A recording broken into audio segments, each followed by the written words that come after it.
16 दिसंबर 1971 ढाका। 93,000 सैनिकों ने अपने हथियार डाल दिए।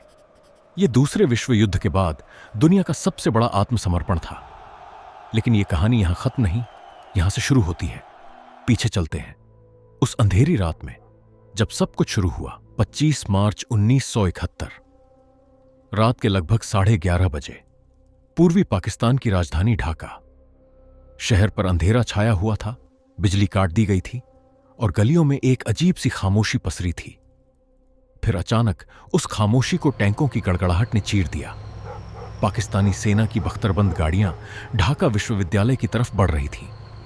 आसमान में ट्रेसर गोलियों की लकीरें खींच रही थीं। यह कोई युद्ध नहीं था, यह एक सुनियोजित कार्रवाई थी जिसका नाम था ऑपरेशन सर्चलाइट।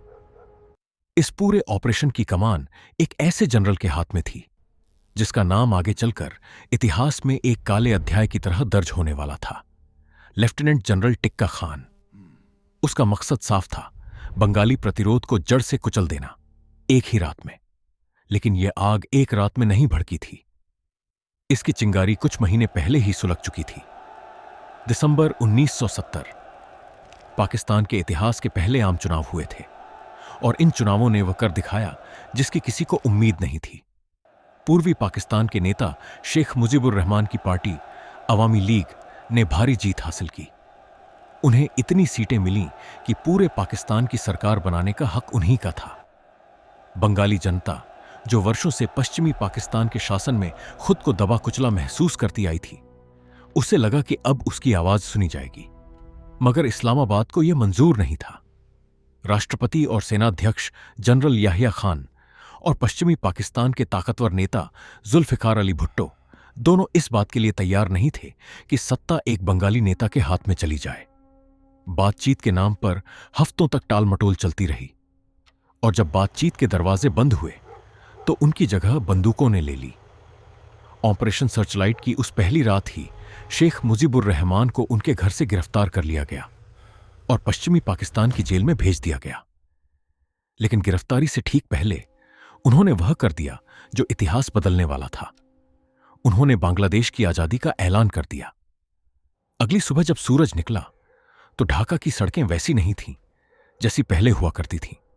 विश्वविद्यालय के छात्रावासों में, पुलिस की बैरकों में, आम बस्तियों में, हर जगह मौत का मंजर था। यह सिलसिला यहीं नहीं रुका। आने वाले महीनों में पूर्वी पाकिस्तान एक ऐसी त्रासदी से गुजरा जिसकी गूंज पूरी दुनिया में सुनाई दी। लाखों लोग अपना घर-बार छोड़कर भागने लगे। पुरुष, स्त्रियां, बूढ़े, बच्चे सब अपनी जान बचाने के लिए सरहद पार भारत की ओर दौड़ पड़े। मानसून की बारिश में भीगते, भूखे प्यासे, नंगे पांव। अनुमान है कि लगभग 1 करोड़ शरणार्थी भारत में दाखिल हुए। यह दुनिया के इतिहास के सबसे बड़े पलायनों में से एक था। भारत की पूर्वी सीमा पर शरणार्थी शिविरों का एक अंतहीन सिलसिला फैल गया। मगर बंगाल की धरती ने हार नहीं मानी। उसी दर्द से, उसी गुस्से से एक नई ताकत ने जन्म लिया, मुक्ति बाहिनी। ये आम बंगाली थे, किसान, छात्र, पूर्व सैनिक, मजदूर, जिन्होंने हथियार उठा लिए। नदियों के उस जाल में, धान के डूबे खेतों में, गांव-गांव में उन्होंने पाकिस्तानी सेना के खिलाफ गुरिल्ला युद्ध छेड़ दिया। वे रात के अंधेरे में हमला करते, पुल उड़ाते, रसद के रास्ते काटते और फिर डेल्टा की धुंध में गायब हो जाते। उधर नई दिल्ली में भारत की प्रधानमंत्री इंदिरा गांधी के सामने एक बहुत बड़ा फैसला था। 1 करोड़ शरणार्थियों का बोझ भारत की अर्थव्यवस्था पर भारी पड़ रहा था। दबाव बढ़ रहा था कि सेना को तुरंत पूर्वी पाकिस्तान में भेज दिया जाए। लेकिन भारतीय थलसेना के प्रमुख जनरल सैम मानेकशॉ ने वह कहा जो शायद उस युद्ध का सबसे अहम फैसला साबित हुआ। उन्होंने जल्दबाजी से इनकार कर दिया। उनका तर्क साफ था, अगर अभी हमला किया गया तो मानसून की बारिश में बंगाल की नदियां और दलदली जमीन सेना के लिए मौत का जाल बन जाएंगी। टैंक धंस जाएंगे, रसद रुक जाएगी। उन्होंने सर्दियों का इंतजार किया, जब जमीन सूख जाए, जब हिमालय के दर्रे बर्फ से बंद हो जाए, ताकि चीन हस्तक्षेप न कर सके, और जब उनकी सेना पूरी तरह तैयार हो। महीनों की यह तैयारी, यह सब्र, यह रणनीति एक ऐसे तूफान को जन्म दे रही थी जो आने वाली सर्दियों में पूरे उपमहाद्वीप का नक्शा बदलने वाला था। और फिर वह दिन आया, 3 दिसंबर 1971, शाम का वक्त। पाकिस्तान ने खुद वह गलती कर दी जिसका भारत इंतजार कर रहा था। पश्चिमी सीमा पर पाकिस्तानी वायुसेना ने भारत के कई हवाई अड्डों पर अचानक हमला बोल दिया, ऑपरेशन चंगेज खान। शायद उन्हें लगा कि वे पहले वार से भारत को असहाय कर देंगे, मगर इसका नतीजा उल्टा हुआ। इस हमले ने भारत को वह जायज बहाना दे दिया जिसका इंतजार था। उसी रात इंदिरा गांधी ने राष्ट्र को संबोधित किया और ऐलान कर दिया, अब यह पूरी जंग थी। 3 दिसंबर की उस रात के बाद भारतीय सेना 3 तरफ से पूर्वी पाकिस्तान में दाखिल हुई, पूरब से, पश्चिम से और उत्तर से।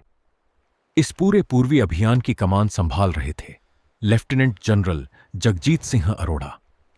मगर यह कोई आम हमला नहीं था, यह एक नई तरह का युद्ध था। भारतीय सेना ने वह रास्ता चुना ही नहीं जिसकी पाकिस्तान को उम्मीद थी। पाकिस्तानी सेना हर बड़े शहर में, हर किले में मोर्चा जमाकर बैठी थी, इस इंतजार में कि भारतीय सेना उन शहरों पर हमला करेगी और वहीं फंस जाएगी। लेकिन भारत ने वे शहर छोड़ दिए। उसकी टुकड़ियां शहरों को पीछे छोड़ती गईं, नदियों को पार करती गईं और सीधे एक ही लक्ष्य की ओर बढ़ती गईं, ढाका। आसमान पर भारतीय वायुसेना का पूरा कब्जा हो चुका था। चंद ही दिनों में पाकिस्तानी वायुसेना की पूर्वी टुकड़ी को जमीन पर ही खत्म कर दिया गया। समंदर में भारत के युद्धपोत और विमानवाहक पोत INS विक्रांत ने पूर्वी पाकिस्तान के बंदरगाहों को घेर लिया। न समंदर के रास्ते मदद आ सकती थी, न आसमान के। पूरी पाकिस्तानी सेना पूर्वी पाकिस्तान में अकेली, कटी हुई, घिरी हुई रह गई। और इस घेरे के बीचों बीच बैठा था पूर्वी कमान का प्रमुख लेफ्टिनेंट जनरल आमिर अब्दुल्ला खान नियाजी। शुरुआत में उसके बड़े बड़े दावे थे, मगर जैसे जैसे भारतीय टुकड़ियां ढाका की ओर बढ़ रही थी, उसके वे दावे हवा होते जा रहे थे। चारों तरफ से मुक्ति वाहिनी के हमले, ऊपर से भारतीय हवाई बमबारी और रसद का पूरी तरह कट जाना, उसकी सेना का हौसला टूटने लगा था। 14 दिसंबर को भारतीय वायुसेना ने एक ऐसा हमला किया जिसने पाकिस्तानी कमान की कमर तोड़ दी। ढाका में गवर्नर हाउस, जहां उस वक्त सरकार की एक अहम बैठक चल रही थी, उस पर सीधा हवाई हमला हुआ। छत फट गई। उसी दिन पूर्वी पाकिस्तान की असैनिक सरकार ने इस्तीफा दे दिया। यह एक इशारा था, अंत बहुत करीब था। अब दिल्ली में और ढाका की दहलीज पर बैठे भारतीय कमांडरों के सामने सवाल यह नहीं था कि जीत होगी या नहीं, सवाल यह था कि यह जीत किस रूप में होगी। यहीं पर इतिहास के मंच पर आया एक और किरदार, मेजर जनरल JFR जैकब, पूर्वी कमान के चीफ ऑफ स्टाफ। उन्हें एक असंभव सा काम सौंपा गया था। उन्हें अकेले ढाका जाना था और नियाजी को आत्मसमर्पण के लिए मनाना था, जबकि ढाका में अब भी हजारों पाकिस्तानी सैनिक मौजूद थे और भारतीय सेना की मुख्य टुकड़ी अभी शहर से कुछ दूरी पर ही थी।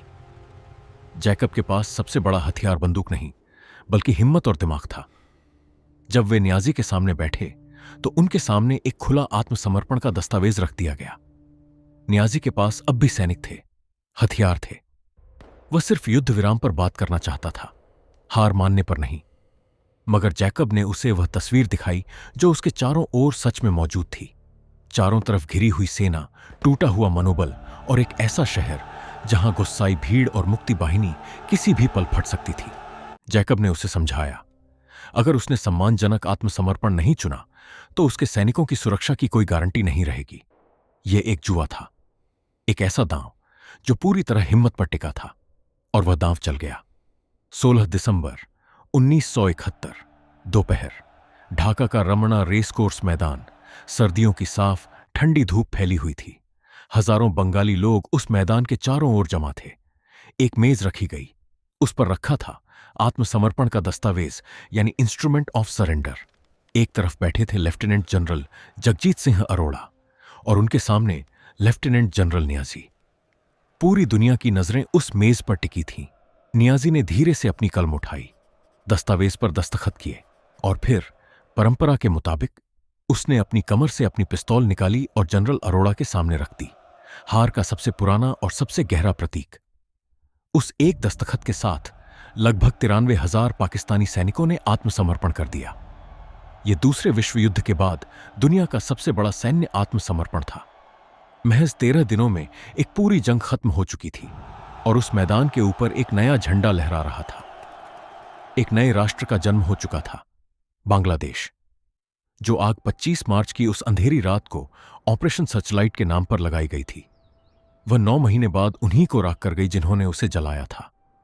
एक राष्ट्र को मिटाने के लिए चलाया गया अभियान एक नए राष्ट्र को जन्म दे गया।